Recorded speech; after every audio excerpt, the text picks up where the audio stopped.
11:42, estamos con el doctor Freddy Gustavo Ramírez Chacón, es él el gerente del Banco de Occidente. Vamos a cambiar de tema, ya volvemos con usted para cerrar ese tan interesante tema sobre la compra de vivienda nueva, porque tenemos en línea al doctor Fernando Giraldo, él es decano de la Facultad de Ciencias Sociales de la Escuela de Administración de Negocios. Doctor Giraldo, muy buenos días.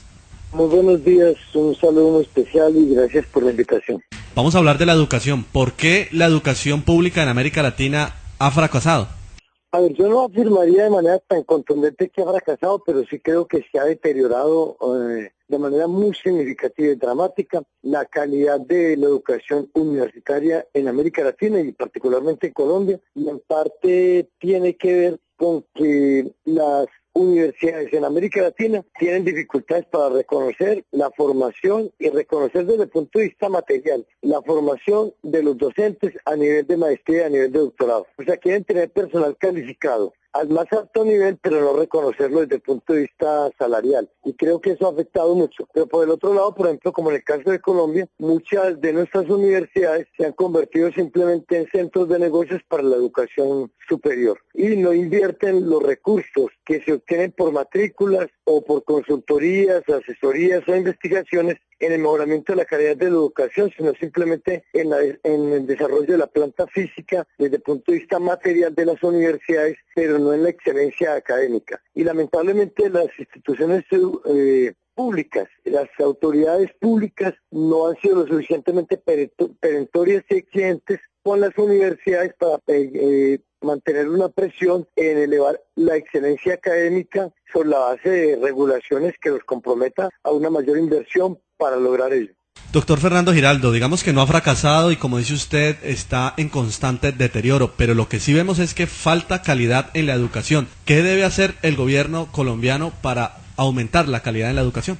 A mí me parece que lo primero es que el gobierno colombiano y las instituciones públicas reconozcan que la educación es un servicio clave como la salud, que es un servicio social, incluso más que público, es un servicio social que no puede ser terciariado en su totalidad, y que las instituciones privadas que prestan el servicio deben entender que lo están prestando desde una óptica particular, pero que sigue siendo un servicio público. Es lo primero. Y lo segundo, exigirle a esas instituciones que entiendan que los ingresos deben ir destinados fundamentalmente a mejorar el reconocimiento del personal académico y al desarrollo de la investigación, y no tanto a crear parqueaderos y a crear edificios, sino sobre todo a tratar bien el cuerpo docente y a mejorar las condiciones para el desarrollo de la labor de los estudiantes.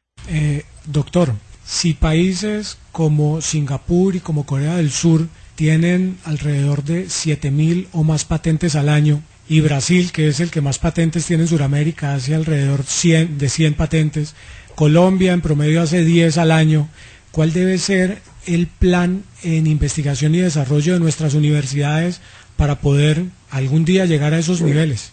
A ver, yo creo que lo primero es entender que el Estado tiene que invertir muchos recursos públicos, pero muchos, es por billones quizás, al desarrollo de la ciencia y la tecnología, y no 100.000 o 200.000 millones de pesos que le entregan a Colciencias, la mitad de los cuales se van en trámites administrativos y en pura burocracia. Es que no es posible desarrollar ciencia y tecnología si usted no invierte recursos. Y obviamente que el país se ve completamente bloqueado y anclado en un atraso completo comparado con otros países. Es que esos países y esas regiones que ustedes están comentando son regiones que le invierten buena parte de los ingresos de la nación y esas entidades a la educación pública y a la investigación. En Colombia eso no se hace, en realidad es un saludo a la bandera, y además que las entidades privadas poco investigan más afuera que lo que investigan en Colombia. Mientras no se destinen suficientes recursos, mientras no se desarrolle formación de doctorado en Colombia para todos los sectores o campos de la actividad humana que se necesitan ese tipo de formación, de educación formal, es imposible que nosotros logremos una excelencia en la educación superior. Doctor Fernando Giraldo, ¿no será que el problema viene desde el colegio y nos enseña lo que no nos va a ser útil para la vida profesional? Parte es ese problema, porque hay un problema, por ejemplo, referido al nivel de educación que tienen los muchachos, por ejemplo, en matemáticas y en el idioma, en español, en el castellano. Y eso es un tema que tiene que ser resuelto. Pero aún resolviendo el tema del bachillerato, si las universidades no invierten suficientes recursos en investigación y el Estado no lo hace, créame que nosotros no vamos a lograr un desarrollo. Miren, recientemente Obama dijo que los Estados Unidos tienen un atraso de 50 años a nivel educativo. Ustedes se imaginan lo que significa, lo dramático que es que le digan a uno que los Estados Unidos tienen 50 años de atraso, entonces nosotros llevamos 120 años de atraso. O sea, no tenemos ninguna posibilidad si el Estado no decide claramente invertir más en educación, porque es una vía para crear oportunidades y para el desarrollo del país, que invertirlo en otras cosas. Y cuando digo invertir en educación, en investigación, es que la mitad de la plata no se vaya a quedar en la consabida corrupción política generalizada que tiene la nación colombiana. Doctor Fernando Giraldo, ese tema se me antoja muy interesante porque, como dicen las abuelas, tiene mucho de largo como de ancho. Y si nos ponemos a enumerar las problemáticas, son muchas.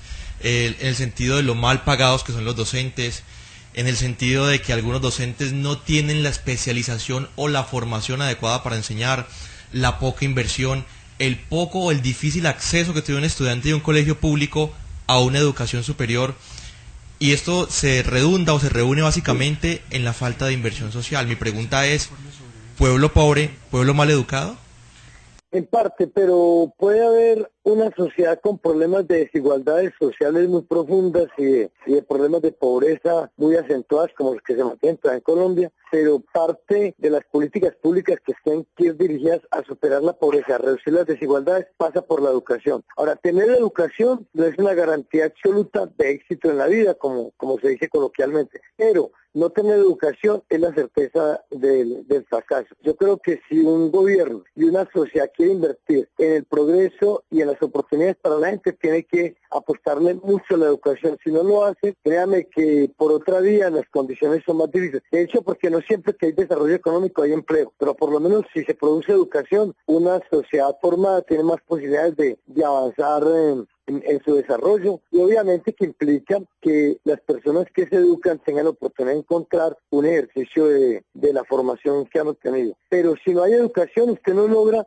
salir del cuello de botella y, digámoslo así, el empantanamiento en el que se encuentra la sociedad, aún siendo pobre. Doctor, un estudio de la Universidad de los Andes, la Universidad del Rosario y la Universidad Harvard dice o estima que hay una diferencia muy grande entre la educación rural y la urbana. ¿Cuál es su percepción? ¿Cuál es el conocimiento que tiene usted respecto a esa diferencia entre las dos clases de educación? Es que es enorme. Si ustedes miran en las grandes ciudades, ustedes encuentran unos colegios que cuentan con toda la infraestructura y los recursos, y estos muchachos empiezan a estudiar otros idiomas desde que están pequeñitos. Cuentan con toda la plataforma tecnológica e incluso informática y virtual para trabajar. Unos profesores que incluso a veces tienen los mismos salarios que tienen los profesores universitarios, y obviamente que eso va a hacer una diferencia con los colegios públicos e incluso en las zonas más alejadas de Colombia, lo que llamaría yo la Colombia profunda, donde el profesor que enseña idioma nunca ha salido del pueblo, donde el computador que tienen o los laboratorios de sistemas son los que fueron donados por las empresas y que los desechaban. Entonces los terminaron donando y entonces los ajustan y los reprograman. Obviamente que en esas condiciones es muy difícil que los municipios más pequeños, que son más de 1000 en Colombia, y los sectores más populares no tienen condiciones de ingresar a las universidades en pie de igualdad. Y uno nota eso en la universidad. Uno nota que los muchachos no saben leer, que los muchachos no saben escribir, que tienen problemas estructurales con respecto al idioma, y viene del colegio. Pero es que hay una diferencia entre los colegios de primera clase y los colegios normales en Colombia, pero esto lo tiene que resolver el Estado, no lo pueden resolver los particulares. Definitivamente, como conclusión, doctor Fernando Giraldo, es que a los docentes le falta capacitarse, dejar esa vieja metodología de estudio e incorporarse ahora a la era digital, que hay una enorme brecha de desigualdad entre los pobres que definitivamente no pueden acceder a la educación superior y quienes tienen poder adquisitivo y pueden ingresar a la educación superior. Lo otro es que falta desde los colegios fomentar la investigación y crear semilleros de investigación. Doctor Fernando Giraldo, muchísimas gracias.